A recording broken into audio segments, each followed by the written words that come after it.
तो हमारे जो एफिशिएंसी था वो एफिशिएंसी कंप्लीट हो गया। और एफिशिएंसी के बारे में हमारे को एक बात पता चली कि फुल वेव रेक्टिफायर का जो एफिशिएंसी होता है वो 81.2% होता है, जो कि हाफ वेव रेक्टिफायर का डबल है। पूर्ण तरंग दृष्टिकारी की दक्षता अर्ध तरंग दृष्टिकारी की तुलना में दुगनी होती है, ये बात पता चलती है यहाँ पे। तो ये चीज़ भी क्लियर है अपने को। अभी हम लोग रिपल फैक्टर उर्मिका गुणांक के बारे में हम लोग डिस्कशन करेंगे। जो नेक्स्ट टॉपिक इज उर्मिका गुणांक, रिपल फैक्टर, उर्मिका गुणांक, रिपल फैक्टर।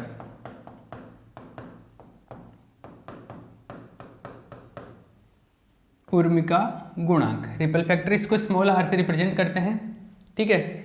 और इसका डेफिनेशन वही जो पहले डेफिनेशन लिखवाया था, क्या था वो डेफिनेशन, उसका जो फॉर्मूला था वो ये था कि निर्गम में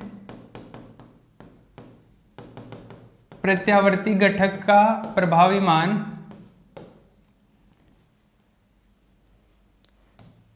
प्रत्यावर्ती घटक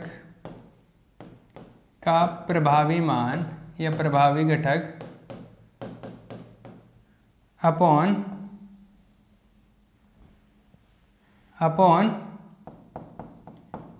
निर्गम पर दिष्ट घटक, ठीक है ना। ये क्या था, इफेक्टिव अल्टरनेटिंग कंपोनेंट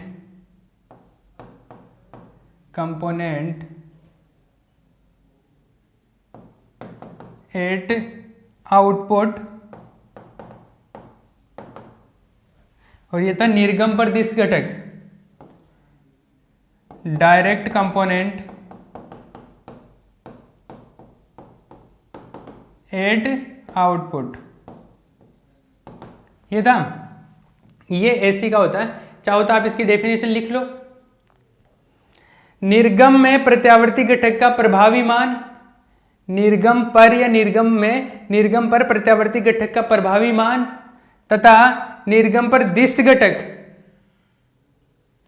के मान का अनुपात, तथा निर्गम पर दिष्ट घटक के मान का अनुपात उर्मिका गुणांक कहलाता है।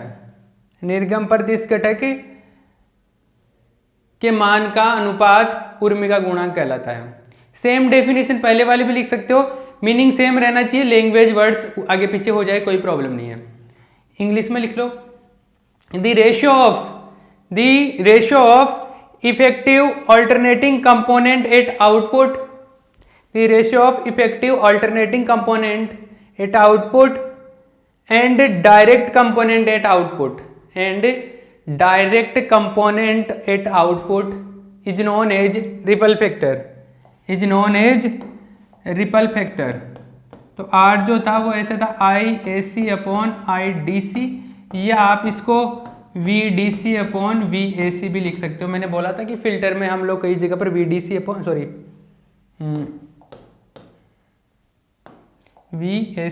VDC, कई जगह पर वोल्टेज के टर्म्स में लिख लेते, कई जगह करंट की, पर हम यहाँ पे कैलकुलेशन में I से लेके चलेंगे, करंट से लेके चलेंगे, ठीक है। तो R equals to IAC upon IDC आ गया अपने पास में, कि जो आउटपुट पर जो वैल्यू मिल रहा है उसमें तो AC और DC मिक्स होके मिल रहा है, तो वो जो मिक्स होके मिल रहा है उसमें DC का कितना पार्ट है और AC कितना पार्ट है, मतलब DC का कितना वैल्यू है और AC का कितना पार्ट है वो देखना है। तो हमने एक चीज पढ़ी थी जब मैंने पावर के बारे में, जब हाफ वेव रेक्टिफायर पढ़ा था, सेम कैलकुलेशन कर रहा हूँ मैं, रिपीट कर रहा हूँ, उसमें मैंने ये पढ़ाया था टोटल करंट, जो टोटल पावर होता है वो IRMS लोड पे वो ऐसे होता है I² AC RL plus I² DC RL, ये बताया था। फिर RL से कैंसिल आउट हो जाएगा, तो मैं यहाँ पे डायरेक्ट काम में ले रहा हूँ, फिर से वो पूरी कहानी लिख नहीं रहा हूँ मैं यहाँ पे, बाकी है वही बात।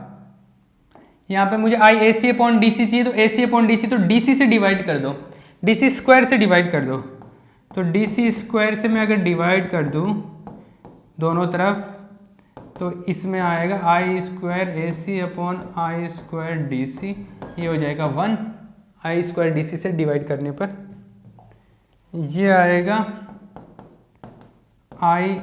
ए C upon I D C का whole square equals to I R M S upon I D C का होल स्क्वायर -1 यह आएगा। और इसमें आई ए सी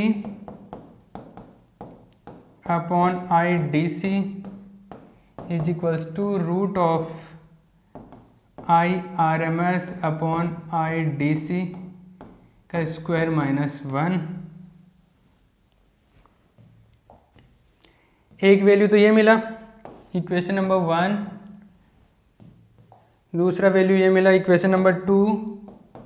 तो आई A C upon I D सी वहाँ पे पुट कर दो, रिपल फैक्टर उर्मी का गुणांक मिल जाएगा आपको। तो R equals two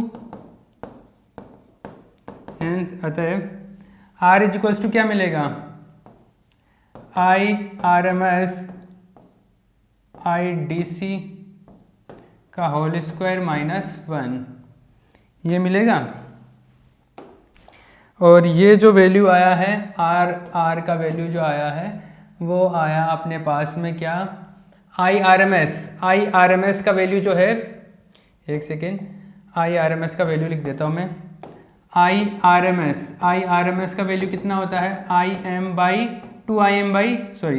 by two root 2। Full wave rectifier के लिए ये होता है आई आर एम एस।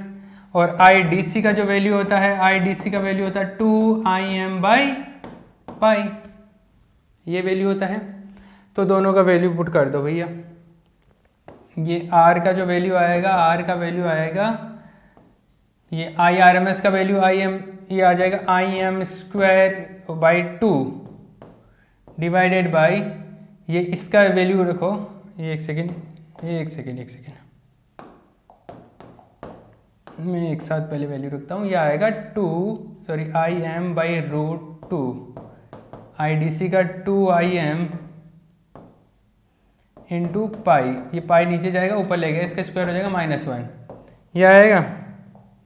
और ये जो वैल्यू आएगा, ये वैल्यू आएगा आपका कितना, आई एम से आई एम कैंसिल आउट हो गया, ये बचा पाई स्क्वायर और नीचे जो है स्क्वायर होगा तो रूट 2 का स्क्वायर 2 का स्क्वायर 4 2 8, ये -1, ये वैल्यू आएगा अपना।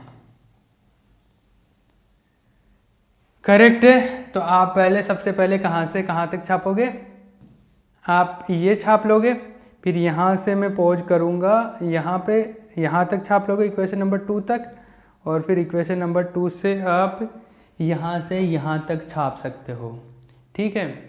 और इसका जो R का जो वैल्यू आएगा, ये वैल्यू मिल गया अपने को। उसके अंदर जो वैल्यू मिला था वो कितना मिला था, करीबन 1.21 मिला था। और इसमें जो वैल्यू मिलेगा, इसमें जो वैल्यू मिलता है 0.48 के करीब मिलता है ये इसका।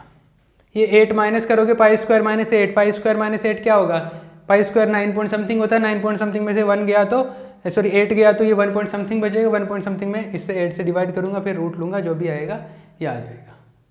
करेक्ट है। और इसका वैल्यू आता है 0.48 के अराउंड आता है, ये वैल्यू मिलता है। तो देखो रिपल फैक्टर इसका कम है उसके कंपैरिजन में। और रिपल फैक्टर तो क्या बताता है, रिपल फैक्टर तो यही बताता है कि आउटपुट है उसमें AC का पार्ट कितना और DC का पार्ट कितना है। हम तो यही चाहते हैं आउटपुट में AC का पार्ट कम हो, AC का पार्ट कम होना चाहिए क्योंकि हम तो DC में कन्वर्ट कर रहे हैं। तो AC का पार्ट जितना कम होगा उतना ही हमारा रेक्टिफायर बढ़िया होगा। तो रेक्टिफायर बेटर कब होगा, जब AC का पार्ट कम होगा, और AC का पार्ट कम होगा तो रिपल फैक्टर का वैल्यू क्या हो जाएगा, कम हो जाएगा। मतलब रिपल फैक्टर का वैल्यू जितना कम होगा उतना ही रेक्टिफायर बढ़िया है। तो रेक्टिफायर बेटर कब है, जब रिपल फैक्टर कम है। तो रिपल फैक्टर उसके कंपैरिजन में कम है, इसका मतलब है कि ये वाला full wave rectifier half wave rectifier के कंपैरिजन में अच्छा है। यही तो बातें हम पढ़ रहे हैं कि फुल वेव रेक्टिफायर बढ़िया है, बेहतर है उसकी तुलना में। तो आप यहाँ पर एक लाइन लिख सकते हैं लैंग्वेज की फॉर्म में, लिखो पूर्ण तरंग दिष्टकारी का उर्मिका गुणांक, पूर्ण तरंग दिष्टकारी का उर्मिका गुणांक 0.48 प्राप्त होता है, 0.48 प्राप्त होता है, जो कि 0.48 प्राप्त होता है, जो कि 0.48 प्राप्त होता है, जो कि अर्ध तरंग दिष्टकारी की तुलना में, जो कि अर्ध तरंग दिष्टकारी की तुलना में कम है, जो कि अर्ध तरंग दृष्टिकारी की तुलना में कम है। अतः अर्ध तरंग दृष्टिकारी अतः पूर्ण तरंग दृष्टिकारी अर्ध तरंग दृष्टिकारी की तुलना में पूर्ण तरंग दृष्टिकारी अर्ध तरंग दृष्टिकारी की तुलना में अच्छा दृष्टिकारी है, की तुलना में अच्छा दृष्टिकारी है। ये एक ही क्वालिटी नहीं है, सारी जो क्वालिटीज है उनमें ही बेहतर जा रहा है। इसका डीसीबी वैल्यू ज़्यादा आया था, इसका आरएमएस वैल्यू भी ज़्यादा आया था, इसका एफिशिएंसी भी ज़्यादा आया था, उर्मी का गुणांक कम आ गया, जो कि अच्छी बात है। ये 4 पॉइंट हो गए, आगे भी करेंगे। इंग्लिश में भी लिख लो, सर इंग्लिश में नहीं लिखवाया मैंने। The value of ripple factor for HWR full wave rectifier, FWR। The value of ripple factor for FWR, the value of ripple factor for FWR is 0.48, which is less than the ripple factor of half wave rectifier, which is less than the ripple factor of half wave rectifier. It means which is less than the value of ripple factor of half wave rectifier. It means full wave rectifier is better than half wave rectifier, clear है? ये हो गया अपना एक और point clear हो गया, कौन सा? रिपल फैक्टर हो गया। अब 2 पॉइंट और रह गए। वोल्टेज रेगुलेशन की बात करते हैं हम लोग। वोल्टेज रेगुलेशन, वोल्टता नियमन, वोल्टेज रेगुलेशन, सारे पॉइंट वो उसी सीक्वेंस में डिस्कस कर रहा हूं मैं। वोल्टता नियमन सेम तरीके से करूंगा, कोई चेंज नहीं होगा। वोल्टता नियमन, वोल्टेज रेगुलेशन, इसको VR से रिप्रेजेंट करते हैं, इसको VR से रिप्रेजेंट करते हैं। वोल्टता नियमन, वोल्टेज रेगुलेशन। तो देखो वोल्टेज रेगुलेशन या वोल्टता नियमन का क्या मीनिंग होता है, क्या मतलब होता है इस चीज़ का, उसको डिस्कस करें। तो चलो आओ वोल्टेज रेगुलेशन की बात करते हैं हम लोग। तो वोल्टेज रेगुलेशन जो पहले पढ़ा था वही डेफिनेशन आएगा कि हम लोग अगर लोड नहीं लगाए और जब लगाए तो उस सिचुएशन में क्या चेंज आएगा, वो चीज़ को कौन बताता है? VR बताता। अगर इस ये वाला चीज़ इसको कौन बताता है? VR बताता। वोल्टेज रेगुलेशन गुणांक या वोल्टेज रेगुलेशन, वोल्टता नियमन गुणांक कहिए या वोल्टता नियमन बोल दो इसको। इससे क्या बताते हैं कि जब हम लोग लोड रेसिस्टेंस लगा रहे हैं और नहीं लगा रहे, उन दोनों सिचुएशन में क्या फर्क होगा, कि लोड रेसिस्टेंस लगाने पर वोल्टेज क्या होगा और लोड रेसिस्टेंस नहीं लगाऊंगा तब वोल्टेज क्या होगा। तो सेम डेफिनेशन जो पहले ही लिखी थी, सेम डेफिनेशन यहाँ पे कॉपी हो जाएगा, ठीक है। और फिर ये फॉर्मूला लिखेंगे हम लोग, तो वो सेम चीज़ यहाँ पे लिखेंगे। अब देखो हमारे पास में जो VFL जो है, जब लोड लगा रखा है तब हम एक्चुअल में जो हमारे पास में वोल्टेज है, जो DC वोल्टेज है, वो DC वोल्टेज कब मेजर कर रहे थे हम? जब वोल्टेज लगा रखा था, रेसिस्टेंस लगा रखा था, लोड लगा रखा था, तभी कर रहे थे। तो हम लोग जो VDC है वो एक्चुअल में क्या है, इसको लिखूँ क्या मैं? एक सेकेंड मैं लिख देता हूँ, अभी घूमते रहोगे वरना आप। यहाँ पर लिख ही लो आप चाहो तो डेफिनेशन, वो वहाँ से छाप लेना, कॉपी कर लेना, जो वहाँ पर लिखवाइए हाफ वेव रेक्टिफायर में। और यहाँ पर ये भी नो लोड का वैल्यू मतलब क्या होता है? लोड की अनुपस्थिति में, लोड की, वो सेम चीज़ लिख रहा हूँ, बस वैल्यू चेंज होगा इसमें DC का। अनुपस्थिति में, लोड की अनुपस्थिति में वोल्टता, voltage in the absence of load resistance। और VFL क्या है? VFL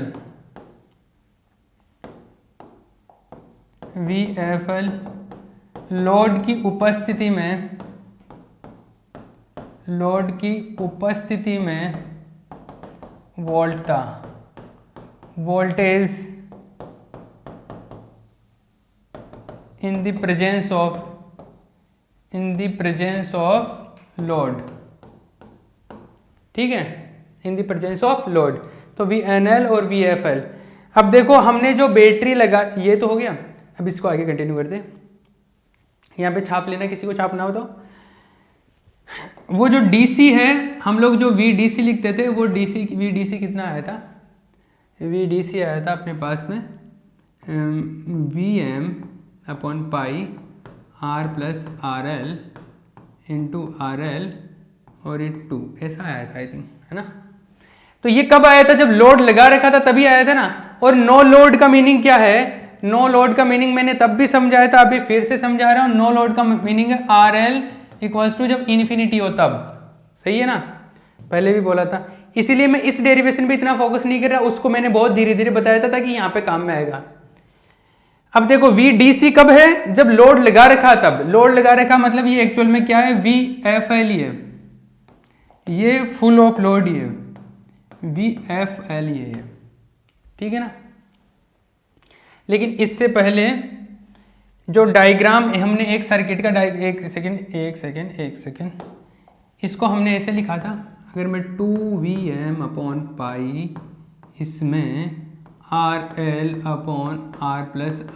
में ऐसे करूं, क्या प्लस RL R कर लूँ, माइनस R कर लूँ, तो किसी को कोई प्रॉब्लम है क्या? नहीं। पहले जैसा किया था सेम मैं वैसे कर रहा हूँ। मैं फिर से रिपीट कर रहा हूँ, मैं कोई नई कहानी नहीं बना रहा हूँ, सेम स्क्रिप्ट है। इसमें डिवाइड करो 1 + 1 माइनस R/R+RL, ये हो गया। दिस इज VDC, करेक्ट है। अगर मैं इसको अंदर मल्टीप्लाई कर दूं तो ये आता है 2VM/पाई माइनस 2VM/पाई R+RL। ये 2VM/पाई R+RL ये IDC के बराबर होता है। जो DC करंट है उसके बराबर है। सिंस 2VM, हर स्टेप सेम टू सेम है, अगर आप चाहो तो देख सकते हो। ये IDC के बराबर है, this is equal to IDC, ये IDC के इक्वल है। तो VDC जो आएगा, VDC किसके इक्वल आ जाएगा? 2VM/पाई, ये हो गया, ये माइनस IDC इंटू R, ये आ गया, ये इसके इक्वल आ गया।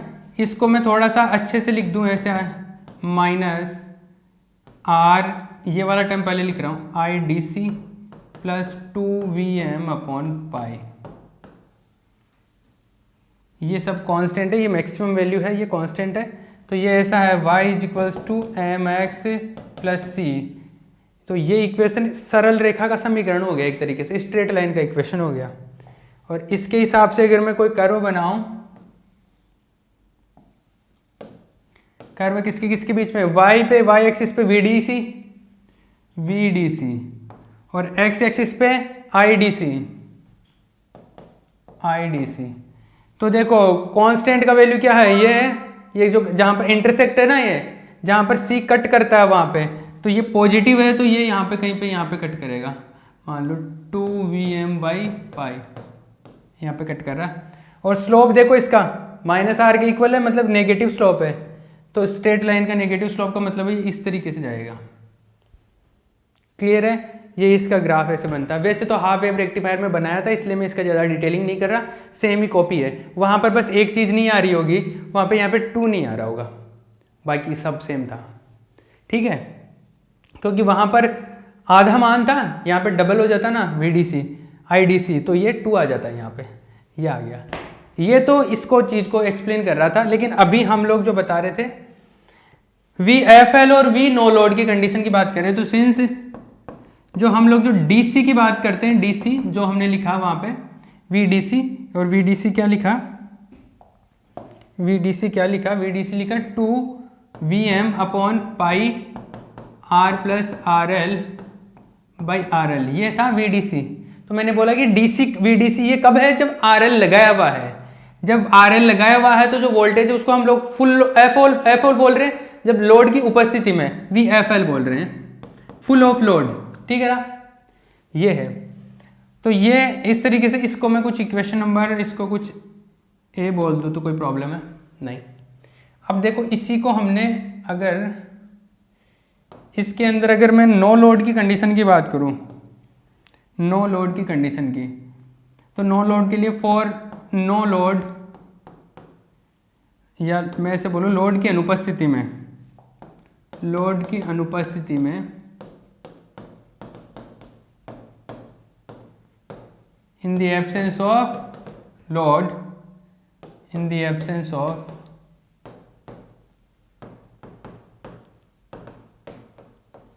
In the absence of load, load की अनुपस्थिति में, लोड की एब्सेंस में क्या होगा, एब्सेंस में आरएल क्या हो जाएगा, अनंत रखना है, तो देखो इसमें अनंत रखेंगे, इन्फिनिटी रखेंगे, लेकिन डायरेक्ट ऐसे नहीं रखते लिमिट जब रखते हैं तो आप अपन पहले इसको थोड़ा सा सॉर्ट आउट कर लेते हैं। तो इसको वी नो लोड की कंडीशन की बात कर रहा हूँ, नो लोड की कंडीशन, तो मैं इसको एक काम करता हूँ, इसमें आर एल कॉमन ले लेता हूँ, पहले आर एल कॉमन ले लूँ तो ये R by R L plus 1 बच जाएगा, आर एल से आर एल कैंसिल आउट हो जाएगा, 2 वी एम अपॉन पाई, ये बचा 1 plus R by R L, ये बचा वी नो लोड की कंडीशन में। नो लोड की कंडीशन में आर एल इन्फिनिटी को अप्रोच कर रहा है, आर एल किसको अप्रोच कर रहा है, इन्फिनिटी को।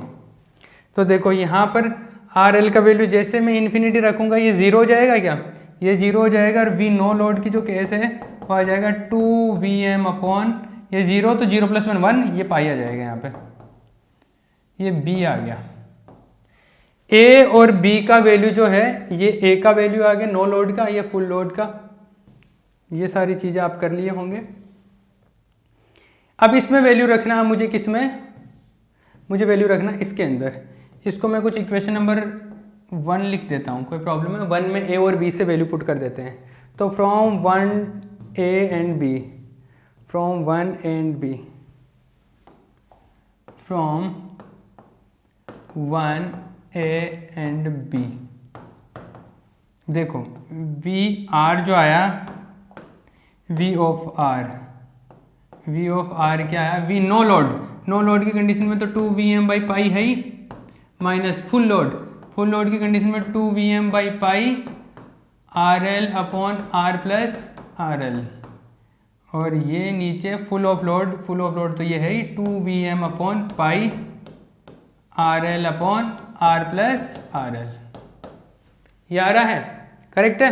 अब इसको सोल्व करो, देखो 2 वी एम अपॉन पाई है, यहाँ पे कॉमन आ जाएगा, वो कॉमन आके इससे कैंसिल आउट हो जाएगा, तो 2 V M upon pi common आएगा, तो यहाँ पे बचेगा 1, इसमें बचेगा minus R L upon R plus R L, ये बचा, और इसमें देखो वो 2 वी एम आया, जो वो 2 वी एम जो आया वो पाई, ये इससे कैंसिल आउट हो जाएगा, 2 V M by pi R L by R plus R L, ये इससे कैंसिल आउट हो गया, this is V R, correct है।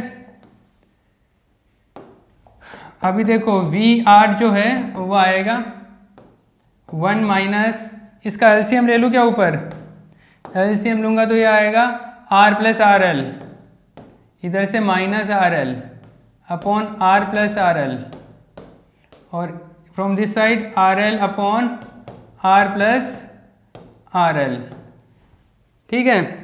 ये जो r प्लस आर एल है ये कैंसिल आउट हो जाएंगे, और ये जैसे कैंसिल आउट होंगे क्या बचेगा, वी आर जो बचेगा, इसमें से भी ये जो है ये आर एल से कैंसिल आउट हो जाएगा, इसमें बचा आर, उसमें बचा आर एल, तो ये बचा are by R L.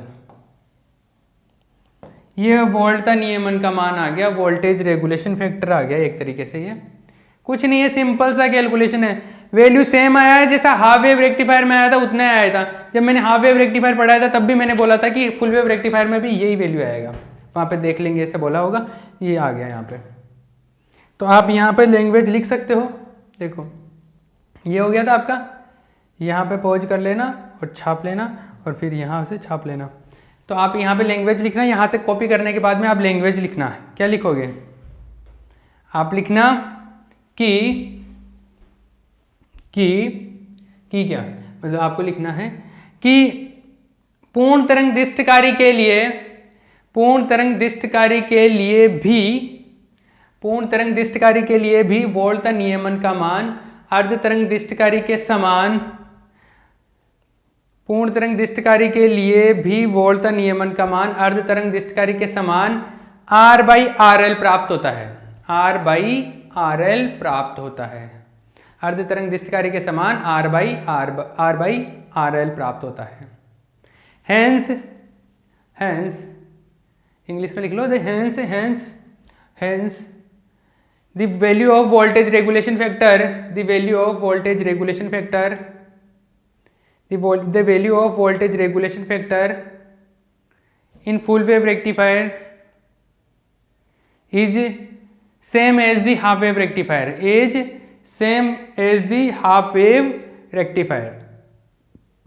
Correct है।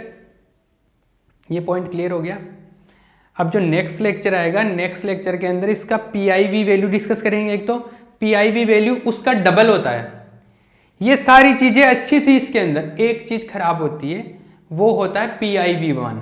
वो हम लोग नेक्स्ट में डिस्कस करेंगे। PIV वैल्यू वो उसमें जो आएगा तो वो बात करेंगे। और फिर फुल वेव रेक्टिफायर और हाफ वेव रेक्टिफायर का एक हम लोग कंपैरिजन टेबल देखेंगे, तुलना करके एक साथ देखेंगे। क्योंकि कई बार एग्जाम में डायरेक्ट तुलना पूछ लेता, कंपैरिजन पूछ लेता हाफ वेव रेक्टिफायर और फुल वेव रेक्टिफायर का।